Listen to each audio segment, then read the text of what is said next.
Men from diverse cultural and racial groups gathered for a common cause to devise strategies against gender-based violence. The latest crime statistics show that over 900 women were murdered between July and September this year. A further 9,000 were raped during the same period. The women and children of South Africa are not safe. We are not safe. These numbers are an indictment on our moral standing as a nation. Alcohol and substance abuse are seen as the highest contributors to GBV and femicide. Take responsibility for your families. Alcohol. All the children meet alcohol in the home. We facilitate dialogues for Chomi all the time, and children drink as early as 6 years old because adults mismanage alcohol in the presence of children. And as the 16 Days of Activism campaign begins, there is a call for men to make no excuses. Let us work together.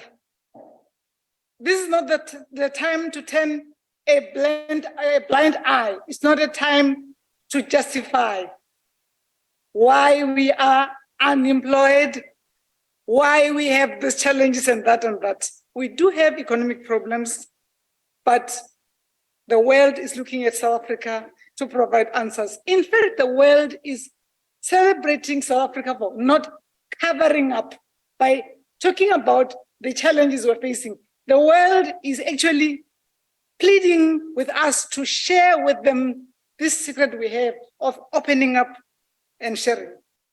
The Men's Parliament has resolved, amongst other things, to establish local structures to deal with the GBV scourge head-on. In this year's Men's Program of Action, as we have outlined, that we are now moving towards the wards. So we expect as you leave here, that is your immediate responsibility to activate those ward structures. Certain cultural practices that oppress women will also be challenged, including forced marriages known as ukuthwala. There is nothing like that. Isiko doesn't force things. Imikhuba yabantu. So, even in Eastern Cape as well, people so don't think because that thing is not popular to your province, it does not come. People that are adapting cares every day.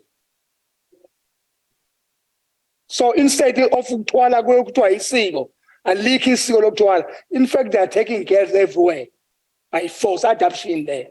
The woman is taught you must persevere. You must be submissive. You must not talk about your problems until you die. Exactly. So I think those things must change, and the religious leaders must also, when they counsel people who are going to get married, counsel them properly. The Men's Parliament also wants to deal with gangsterism amongst the youth, commonly known as amaphara. There is an army that is growing to our cities, which we call Inganze to Amaphara. Men's sector, can we attend this thing of young people out to Amaphara? Get involved with the people of the councillors, then how to address Lendu Amaphara. I'm talking about Durban. You can't take your wife or your sister or to walk to even yourself. So there's an army that is growing that we don't know. Young boys and young girls, they become paras. And there was also a call for women to not abuse men. We can and we will dismantle toxic and fragile masculinities amongst boys and men of this country. We will raise boys who will be better fathers of tomorrow. We do also need to strongly dismantle the recent behavior of young girls or women that lie about rape.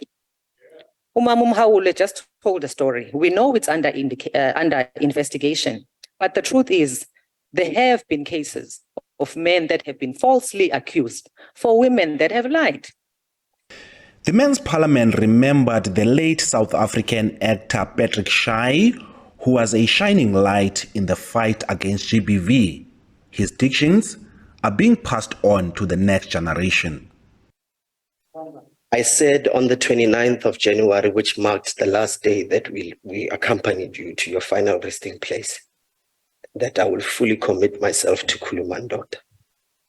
And in my commitment to the organization, I have officially resigned from my employer, serving notice in my last days on the 30th of November, 2022.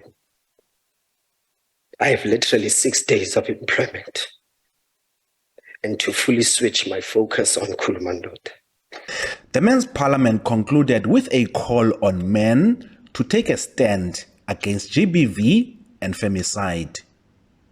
Ulelani Philip, SABC News.